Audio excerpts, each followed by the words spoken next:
Bienvenidos a Cinemarte. Este es el primer video. Vamos a hablar de Blow Up de Antonioni. Antes de que empiecen a ver el video o que escuchen el podcast, porque también vamos a estar en Spotify, tengo que hacer algunas aclaraciones muy rápidas. La intención inicial no era que fuese un podcast de audio, sino que fuese un canal de YouTube. Por eso hay muchísimas cosas que solamente tienen sentido a través de la imagen. O sea que si ustedes están solamente escuchando el podcast, les recomiendo que vean la película antes de venir a escuchar el análisis. E inclusive si vas a ver el video, también te recomiendo que antes de ver el video veas la película para que puedas absorber muchísimo más el contenido de este video. Entonces, si en algún momento, cuando escuchan el audio y sin la imagen, esto no tiene ningún sentido, por favor, vayan al canal de YouTube, que también se llama Cinemarte, y busquen el sentido a través de la imagen que está. Les prometo que para los próximos capítulos del YouTube y del podcast voy a tener muchísimo más cuidado para que las cosas queden claras a través de la voz, ¿sí? Para que las personas que no pueden ver el canal tengan la oportunidad de entender lo que está pasando a través de mi voz únicamente. El otro punto es que pues yo estoy empezando en esto de la edición del canal y hay muchísimas cosas que a veces salto de un tema al otro sin explicárselos muy bien. Les prometo que voy a tener muchísimo más cuidado en los próximos videos, pero estoy seguro de que si ven la película y vienen a ver el video, van a poder aprovecharlo muchísimo más, ¿sí? No me estoy excusando, sé que puede ser una falla técnica, poco a poco los videos y el audio va a ir mejorando, se los prometo, pero acredito que el contenido del video es importante y le pueden sacar muchísimo provecho. Bienvenidos, hoy vamos a hablar del increíble Blow Up de Michelangelo Antonioni. Antonioni fue contemporáneo de Rossellini, de Fellini, y estos directores contemporáneos de él también lo reconocían como un gran director. No solo en Italia, fuera de Italia también tuvo en su momento un gran reconocimiento. Por ejemplo, Bergman, Tarkovsky consideran que esta película especialmente es un gran logro para el cine. Antonioni estudió economía y el acercamiento que él tuvo con estudios formales académicos de cine fueron muy pocas. O sea, él estuvo 2 o 3 meses en el Centro Experimental de Cine de Roma. O sea, él no hizo una carrera académica como cineasta. Esta película estrenó en 1966. Fue escrita por Michelangelo Antonioni con la colaboración de Tonino Guerra y de Edward Bond, que como la película era en inglés, ellos necesitaron la ayuda de Bond, que es un dramaturgo inglés, para que lo ayudara con los diálogos. Tonino también colaboró con Fellini, con Tarkovsky, Francesco Rossi. Estamos hablando de gente que eran los grandes nombres del cine experimental y del cine europeo en ese momento. La película fue producida por Carlo Ponti. También produjo muchísimas cosas interesantes. Entre ellas está La Estrada de Fellini, Doctor Zhivago de David Lynch, en fin, entre otras. La película en su momento tuvo un gran éxito. Con un presupuesto únicamente de 1.8 millones de dólares, recaudó 20 millones. Más del éxito comercial que tuvo, también ganó muchísimos premios. Tuvo 2 nominaciones al Oscar como Mejor Director y Mejor Guión Original. En el Festival de Cannes se ganó la Palma de Oro. Eso solamente por mencionar algunos de los reconocimientos más famosos. La película está basada en un cuento de Julio Cortázar que se llama Las Babas del Diablo. Es de un cuño sumamente filosófico, sumamente simbólico. Entonces desde ya aclaramos que esta película definitivamente no es para todo el mundo, ¿sí? Primero, un breve resumen muy simple de lo que pasa en la película. Thomas es un fotógrafo de moda, es un gran fotógrafo de moda, muy reconocido, y paralelamente le está desarrollando un trabajo de un cuño un poco más social, digamos, buscando un poco más de profundidad en su trabajo. En esas vueltas que él tiene por la ciudad de Londres, intentando encontrar inspiración, algo, un material con el cual desarrollar su trabajo, él se encuentra con una pareja y él los espía y les toma fotos escondidos. La chica se da cuenta de que él está tomando fotos y ellos tienen una discusión sobre si él le va a devolver las fotos o no. Thomas no le devuelve las fotos y él va a su estudio. Cuando revela las fotos, él se convence de lo que él captó en ese momento en las fotografías fue un intento de homicidio y él cree que de hecho él impidió que mataran al hombre que estaba acompañando a la chica. Estaba pensando en decirles un final, cómo acaba la película, pero realmente no hay un final como tal, porque tampoco es el punto de la película. Es una película muy circular en la cual realmente no importa si mataron al hombre o no. Vamos ahorita al análisis de escena por escena para ver si ustedes concuerdan conmigo si hay un final o no. La película inicia con estas tomas muy abiertas que son de áreas verdes. Bien, va a terminar justamente en este lugar. Protagonista que es Vanessa Redgrave, ella ya era una actriz muy famosa. Al final está el nombre del que realmente es el protagonista de la película, que es David Hemmings, que él va a interpretar el personaje del fotógrafo. Por aquí está el nombre de Veruschka. Veruschka era una modelo alemana muy importante en su momento. Como el fotógrafo es un fotógrafo de modas, ella hace una participación, ella se actúa a sí misma, digamos. Entonces, eso es para que tengamos la dimensión de la popularidad de la gente que participaba en esa película en ese momento. Es como que hoy digamos que Naomi Campbell o Giselle Bündchen, pero el director quiere traerle esa realidad a la película. Entonces la película abre con esta escena. Es una escena donde hay un grupo de gente que están maquillados como mimos y ellos representan un poco la gran turbulencia, el gran movimiento que hay en Londres en ese momento. En la escena siguiente vemos al protagonista, él está aquí. El protagonista es este, él está saliendo de ese momento de la fábrica. Nosotros nos imaginamos que él está tomando fotos para su proyecto social, el que él quiere desarrollar paralelamente a su trabajo como fotógrafo de modas. Realmente necesita introducirse en ese mundo social para entender qué es lo que está pasando. O sea, aparentemente a él no le basta su trabajo como fotógrafo de modas y su reconocimiento. Él debe tener un cierto vacío, una cierta aspiración que va más allá del mundo del entretenimiento. En la escena, como ven, hay dos monjas, que son estas dos monjas que están aquí. Yo realmente en su momento no les presté atención y no creo que sea un símbolo clave en la película. Sin embargo, nos habla de esa diversidad que hay en Londres. O sea, así como Londres es una ciudad tan movida y donde pasa de todo, pues también hay gente que tiene diferentes tipos de pensamientos.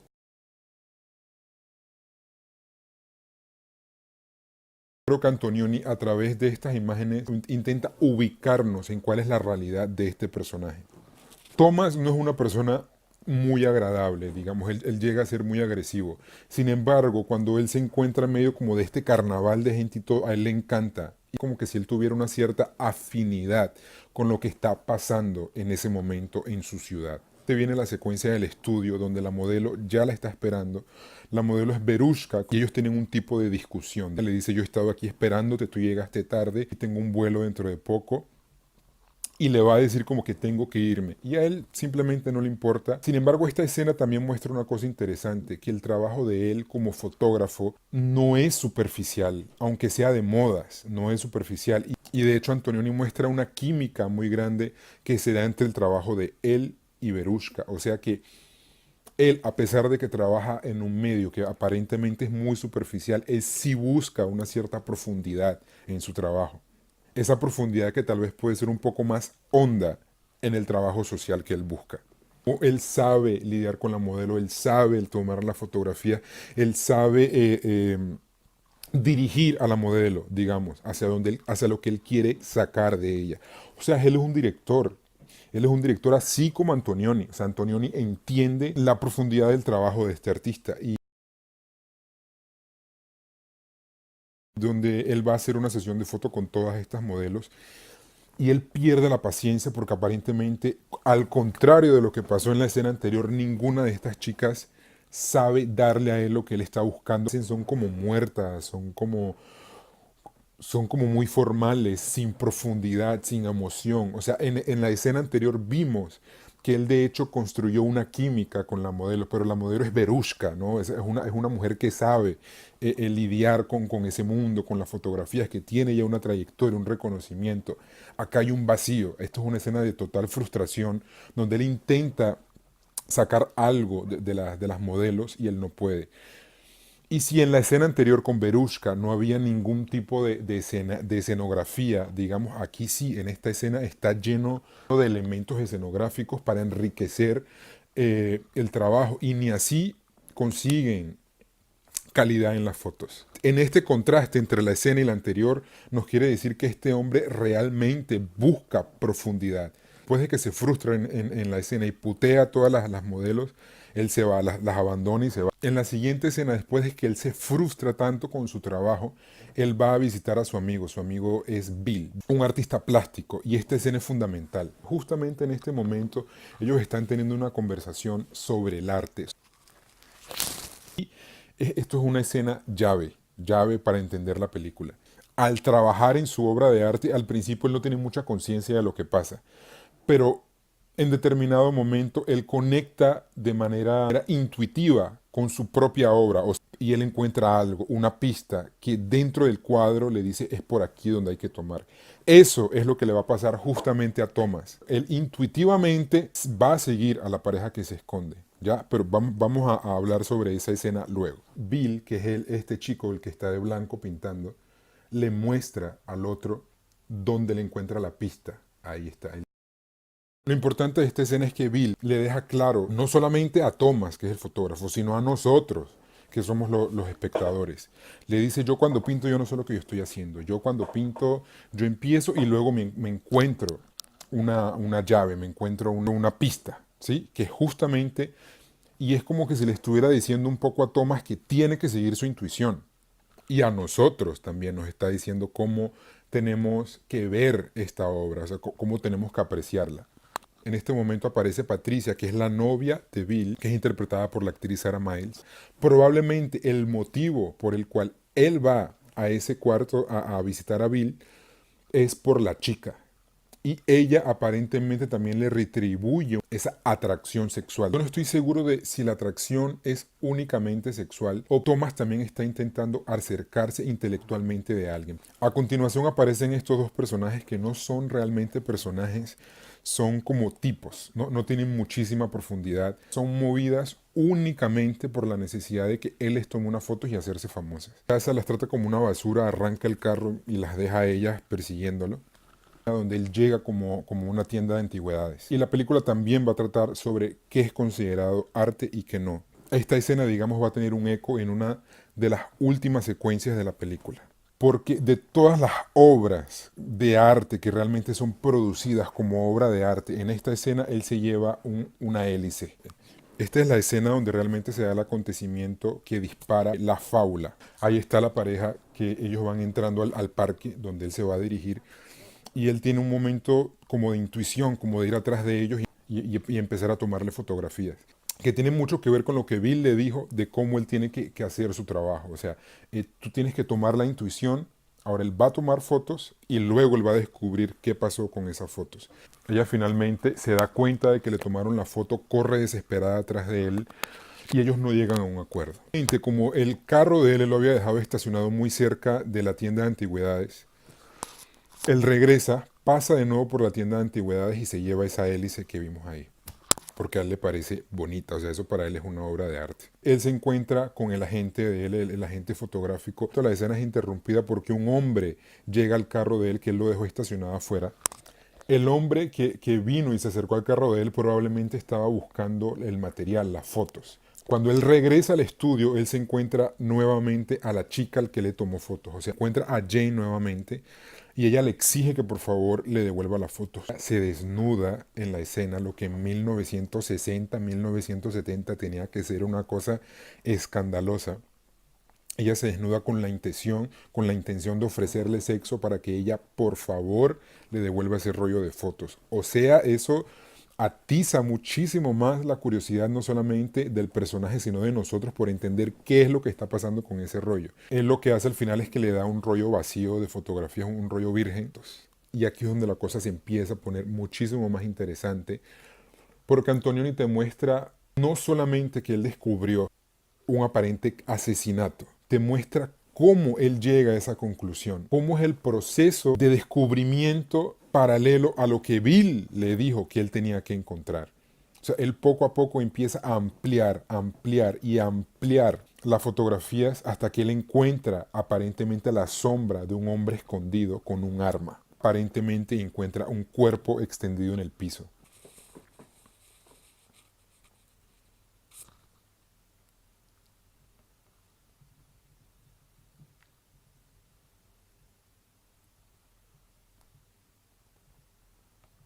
que Antonioni también nos va mostrando como una dramaturgia a través de las fotos.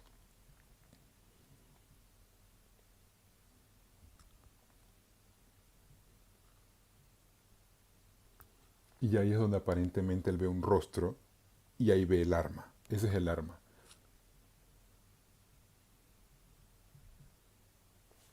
Y si notamos una cosa interesantísima, es como a través del montaje, a través de la edición, él crea una historia paralela. O sea, a través del orden en que él te muestra las fotografías, él va creando una historia paralela de qué fue lo que pasó en el parque también. O sea, te vuelve a contar la historia. Y él llama a su agente e intenta transmitirle esa emoción, pero parece que nadie lo escucha, nadie le presta atención. En este momento, cuando llegan de nuevo las dos modelos que él las dejó tiradas, y se fue a tomar sus fotografías, él parece un poco más tranquilo consigo y les presta un poquito más de atención. Intenta forzarlas a tener sexo con ellas. Ellas aparentemente como que no quieren, pero él tiene el poder de la situación. Y esto es una crítica al poder que tiene este fotógrafo en sus medios y es una cosa que pasa todos los días. Y no solamente en Londres, esto pasa en cualquier lugar donde una persona tiene poder y se utiliza de ese poder para manipular a otras personas. Esta escena es muy interesante, es muy plástica y ellos empiezan a tener ese encuentro sexual con ese papel, no sé qué tipo de papel será, que es púrpura morado. Y es como si a través del movimiento, o por lo menos es como yo lo interpreto, es como que si a través del movimiento quedara impreso en el espacio el sexo que hubo ahí, que al final es una cosa que vamos a ver luego. Aquí acabó la escena de sexo. Él las utilizó y les dice que se vayan. Este momento es la escena donde él encuentra el cuerpo, de hecho, en la foto. Después de que se pone todo loco a revelar y revelar y revelar y encuentra la imagen del cuerpo, él toma su coche, su carro y regresa al parque. Y cuando regresa al parque, ¿el cuerpo está o no está? Tengo la sensación de que ese cuerpo es un maniquí. Pero una cosa es la percepción y otra la realidad, que es justamente con eso, con lo que juega la película. Lo importante es que como él es un fotógrafo, él no llevó la cámara en ese momento, entonces no le puede tomar fotos al cuerpo. Aquí está el pedazo de hélice que él compró porque le parecía increíble tenerlo en su estudio. Y en ese momento él recibe una visita de Patricia, que es la novia de Bill. Intenta contarle lo que pasó y le dice, yo encontré un cuerpo, mira, e intenta darle como ese peso al acontecimiento. Imagínate tú contándole a alguien que encontraste un muerto en el parque, que fotografiaste, o sea, es todo un acontecimiento en la cabeza de él y ella realmente no le da la importancia que él quisiera. Probablemente Jane le robó sus fotos, la única foto que le dejaron a él de todo lo que se robaron. Probablemente porque no era nada. Y ella le dice, esto parece uno de los cuadros de Bill, o sea, esto parece uma pintura. Nessa cena aqui, ele tenta também transmitir para ela o que está rolando, o que está acontecendo. Fala, mano, nossa, por que eu tô falando em português? Que pesar hablar en portugués. ¿Por qué no vas a la policía?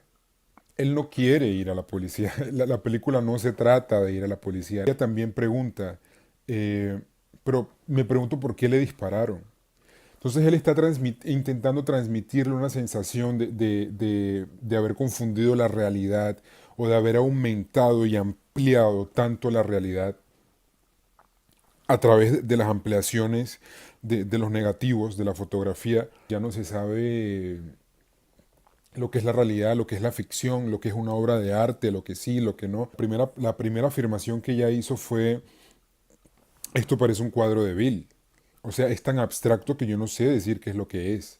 Y luego le hace esas dos preguntas que por qué lo mataron y por qué no va a la policía. O sea, cosas que están completamente fuera del universo del personaje y que no tienen nada que ver con la película. Y tienen esa incomunicación, no consiguen conectarse. Muchachos, esto es plenamente mi interpretación. Puede ser que sea otra cosa. Él le responde, ¿por qué lo habrán querido matar? Y él le dice, yo no pregunté, o sea, está tan fuera de su interés que él no consigue conectarse. Él ve a Jane, Jane es esta que está acá, se la encuentra en la calle, pero también se le hace imposible volver a verla para comunicarse con ella y tener una discusión sobre qué es lo que está pasando. Él se baja del carro, empieza a buscarla y entra en un lugar donde aparentemente hay un concierto, pero esta gente no se mueve, o sea, esta gente no está realmente disfrutando de la música, esta gente está muy parada, está muy estática. El guitarrista empieza a destruir su instrumento y él tira el instrumento y eso hace que todo el mundo reaccione. O sea, hasta ese momento nadie estaba realmente envuelto y disfrutando del concierto, estaban como parados. Entonces, hasta el momento en que el músico quiebra el instrumento y le tira un pedazo al público, todo el mundo se vuelve loco. Una relación muy material con lo que es el arte. Entonces, esas personas que están ahí aparentemente nada las mueve. ¿Qué las mueve? El hecho de intentar poseer lo que aparentemente es una obra de arte, lo que aparentemente tiene un interés. Aquí todo el mundo está volviéndose loco para intentar poseer el pedazo de instrumento que el tipo se volvió loco y le tiró al público. Él está ahí en el medio intentando salir con el pedazo del instrumento. Y él huye. Y cuando finalmente él tira el instrumento al piso, una persona le da atención como que, ¿qué es eso que tiraste ahí? Pero ya ese objeto fuera de su contexto deja de tener valor. O sea, ¿qué es arte y qué no es arte? ¿El arte necesita contexto para tener valor o no? El arte puede ser arte sin contexto. Que es justamente lo que pasa en esta película. ¿Hasta qué punto esta película tiene sentido fuera de su contexto? Fuera de un contexto que ha sido construido a través no solo de la dramaturgia visual de la película, sino del movimiento al cual Antonioni pertenecía. Esta escena aquí finalmente está todo el mundo fumando marihuana, me encanta Antonioni. Es que esto me parece muy gracioso. Finalmente él entra en contacto con el agente y le dice como que mira, vamos a tomar fotos. Y se le aparece Verushka, que Verushka le había dicho, mira, tengo que irme, tengo un vuelo a París, y él le había dicho durante la sesión de fotos. Y él cuando la mira le dice, pero tú no tenías que irte a París. Y ella le dice, yo estoy en París. Está bien fumada, está bien loca, llena de marihuana. I am in Paris. Todo el mundo bien drogado. Él regresa a buscar el cuerpo. El cuerpo no está. Y podemos elaborar un millón de teorías. Pero tiene nuevamente, siento que tiene que ver mucho con eso de qué fue la realidad, qué fue lo que realmente pasó.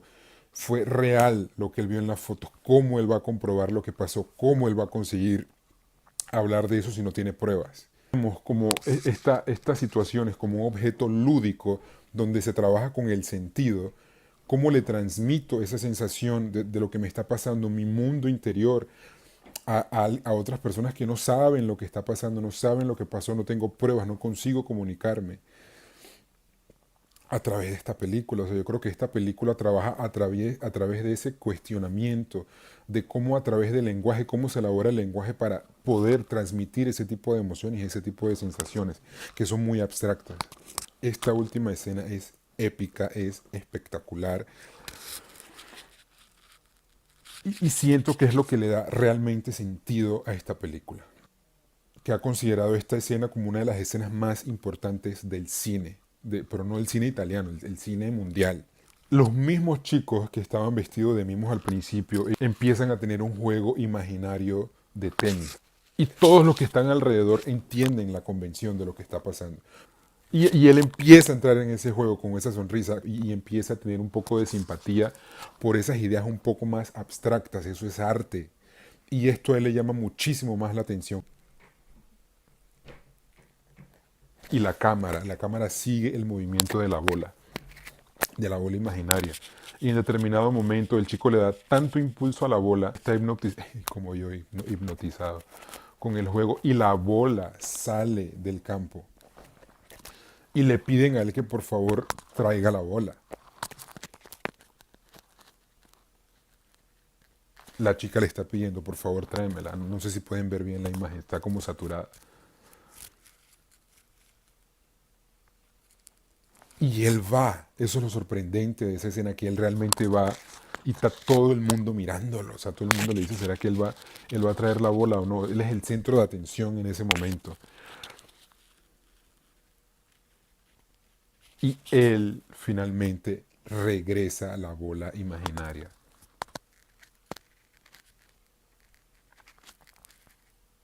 la cámara se centra en él, la imagen amplía, se aleja un montón la cámara.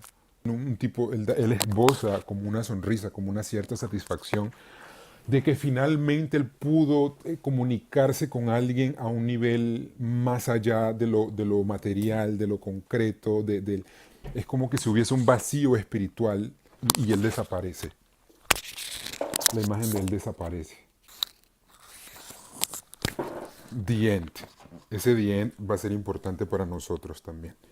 Realmente consigue realmente comunicarse a otro nivel que no tiene nada que ver ni con su profesión, sí con su profesión, pero la parte artística, la parte espiritual, la parte de querer examinar el alma humana y no tomarse una foto y no ser modelo y no tener una satisfacción puramente estética y no filosófica. Finalmente él desaparece. ¿Por qué él desaparece? Porque él, si él tenía que alejarse de la toma para que el campo verde quedara vacío, ¿por qué él no caminó simplemente? No, él desaparece. ¿Qué es ese desaparecimiento? O sea, él es real, está en el mundo de las ideas. Es una cosa muy profunda. Y a mí me parece, no sé, puede estar inventando, que el hecho de que aparezca Blow Up de esta manera, con The End, es un mecanismo que te muestra, es una decisión que te muestra el mecanismo del cine. O sea, te está diciendo, esto es una película. Pero eso queda claro desde el primer momento. Eh, Muchachos, yo no sé si he conseguido transmitirles la dimensión de abstracción. Yo no sé si tengo la capacidad de transmitirle a ustedes realmente la importancia la profundidad y la capacidad de abstracción, de elaboración de cosas abstractas de esta película. Yo apenas terminé de ver la película, yo corrí de donde estaba, me quedé toda la madrugada investigando de Antonioni y para mi satisfacción me di cuenta de que de hecho fue una persona muy reconocida en su momento. Eso me llenó de muchísima satisfacción. Porque yo creo que este cine es un cine muy necesario en nuestros días. Es un cine muy escaso. Imagínense, si nombres como Fellini, Rossellini, Bergman, ya casi, casi que fueron casi que olvidados. O sea, ¿quién sabe esos nombres? La gente que estudia cine, la gente que estudia crítica de cine, la gente que estudia arte. Yo no sé hasta qué punto una persona que no tiene un contacto directo con ese lado B del arte, con lo que no es el mainstream, se interesa por esto. Yo creo que esta película jamás hubiese tenido el éxito que tuvo en ese momento si se hace ahora. O sea, ahora tú para hacer una película de esta tienes que o ser Godard y ya tener una trayectoria, ya tener un público, o no sé, o sea, yo no sé realmente si esta película que costó 2 millones de dólares haría hoy 20 millones de dólares si se hubiese estrenado hoy. Y eso tiene mucho que ver con el vacío que hay en nuestra necesidad de consumir cosas que sean constructivas y que sean profundas. Muchachos, es eso. Espero que el comentario les haya ayudado y los veo en el próximo video de nuestro canal.